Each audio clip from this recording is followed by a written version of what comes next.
Before a new AI model goes public, the government gets to look at it first. Not after. Not when something goes wrong. Before. And the companies don't exactly have a choice. The thing that makes this hard to read is that it could mean almost anything depending on who's doing the reviewing. Right. Early access isn't the same as approval authority. Trump's order, signed this week, doesn't give the government a veto. It gives them a window. Which is either very meaningful or completely symbolic depending on what the government actually does during that window. And we don't have a great track record of federal agencies moving fast enough to matter. The model ships, the window closes, and whatever they found is already irrelevant. Although there's a version of this where the window is the point, not to block anything but to see it first. Defense, intelligence, knowing what's coming before the public does has value independent of whether you stop it. That's the part that sits a little differently. The companies have to show the government something before anyone else sees it, which means the government gets to understand the capabilities of these systems before competitors do, before researchers do, before journalists do. And the companies almost certainly knew this was coming. The big labs have been sending people to Washington for 2 years. OpenAI, Anthropic, Google, they've all been building those relationships. So this order lands in a world where some companies are already comfortable with that kind of access, and some aren't. The ones that aren't are probably the ones building faster and talking to Washington less. Which is an interesting selection effect. If early access becomes a real condition of operating in the US market, the companies that were already playing ball get ahead, and the ones that weren't have a harder decision to make. There's also a foreign dimension here that the order doesn't say out loud. Every major AI lab operating in the US has researchers from all over the world. The government getting early access to models means the government is also, in effect, getting early access to the technical decisions those researchers made, what they optimized for, what they left out. That's not nothing. It's actually a lot of information, even if you never touch the model weights. The Biden administration built AI oversight on voluntary commitments. NIST frameworks, handshake agreements, an executive order can compel. The question is whether anyone is compelled to actually do something with what they see. And the enforcement mechanism is the part nobody has explained yet. And enforcement is usually where these things either become real policy or become a press release. The labs that read this order carefully are probably not asking what it says. They're asking who exactly is doing the reviewing. Meta gave its AI chatbot the ability to change account credentials, email addresses, login details for any Instagram or Facebook account. And then hackers walked up to it and said, "Please swap the email on Barack Obama's White House page to mine." And it did. No verification, no flag, no human anywhere in that loop. The US Space Force account went the same way. These aren't obscure pages. The White House, Space Force. If those don't trip a wire, what does? The researchers who found it called it a prompt injection, meaning the attack was just words. Type the right instruction into a chat window and the AI follows it. No code, no exploit. The researchers who tried this typed something convincing and the AI complied. Which is the part that should be unsettling, because every layer of security we've built over 30 years assumes the threat is someone trying to sneak past the gate. This is someone walking up to the gatekeeper and asking nicely. And the gatekeeper has no reason not to help. It's an AI assistant. Helping is the entire job.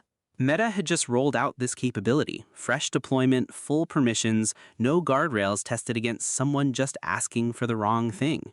The researchers reported it, and Meta patched the specific hole, but the architecture that made it possible, an AI with direct write access to credentials, no confirmation step, no anomaly detection, that's a design philosophy, not a bug.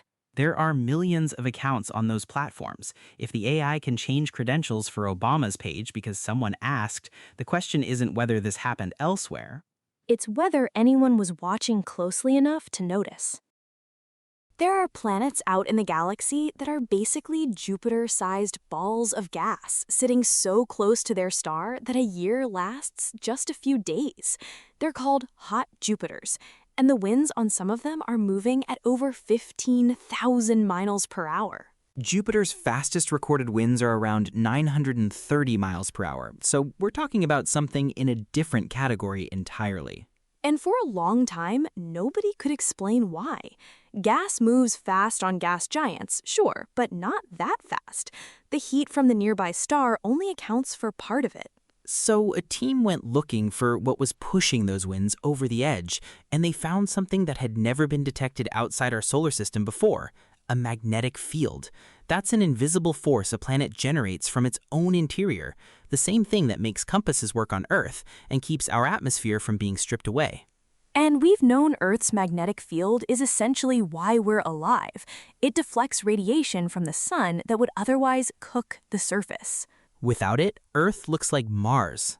Right, and we've never had a way to confirm whether planets around other stars have them. Until now, the magnetic field on these hot Jupiters is interacting with the charged particles in the atmosphere and accelerating the winds. That's what's producing those extreme speeds. The wind behavior itself becomes the signal, so the detection method isn't pointing an instrument at the planet and measuring a field directly. It's reading the atmosphere's behavior and working backwards. Which means anywhere we see winds moving like this, we now have a way to infer that a magnetic field exists. A magnetic field is one of the things on the checklist for a planet that could hold on to life. We've been guessing which boxes distant planets check. Now we can actually read one of them. 9 AI models. Microsoft researchers and NVIDIA researchers, they gave agents control of a computer and watched what happened. And they just did things. Bizarre things, harmful things, not because they were trying to, just because completing the task was the only thing that registered.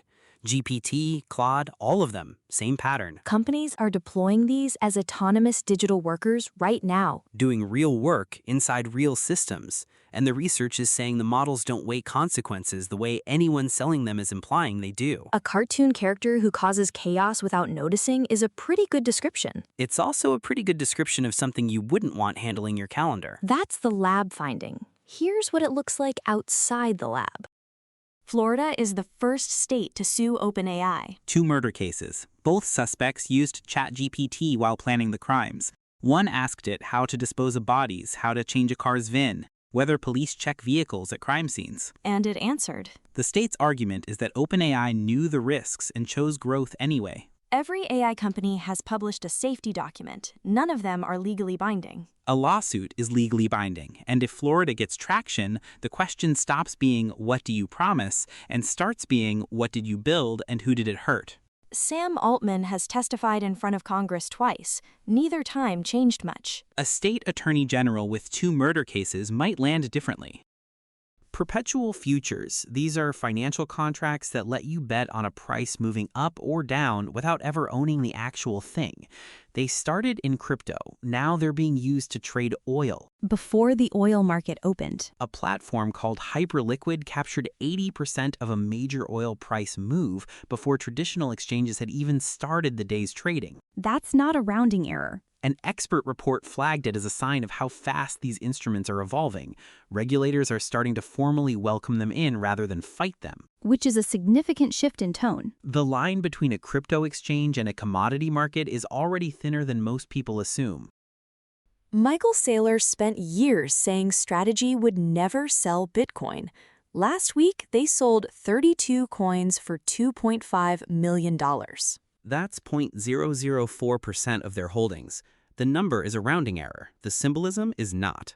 Bitcoin dropped below $68,000 after the disclosure.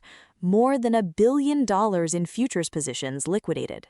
The bet wasn't that Saylor would sell. The bet was that he never would. That bet just changed. Tomorrow's already full. That's usually how it goes. A government window into AI models before they ship, a chatbot that handed over the White House page because someone asked nicely, a man who said never sell, selling. The usual. We'll be back tomorrow. There's more to figure out. There always is.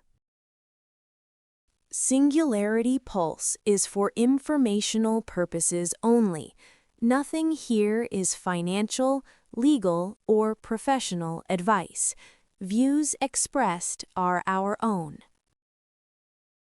I'm Knox. Every Saturday on Pulse Deep Dive, one story told in acts. This season, how AI happened, who really invented the internet, and going back to the moon 53 years later. New chapter every Saturday. Find it wherever you listen. Origins is a different kind of show.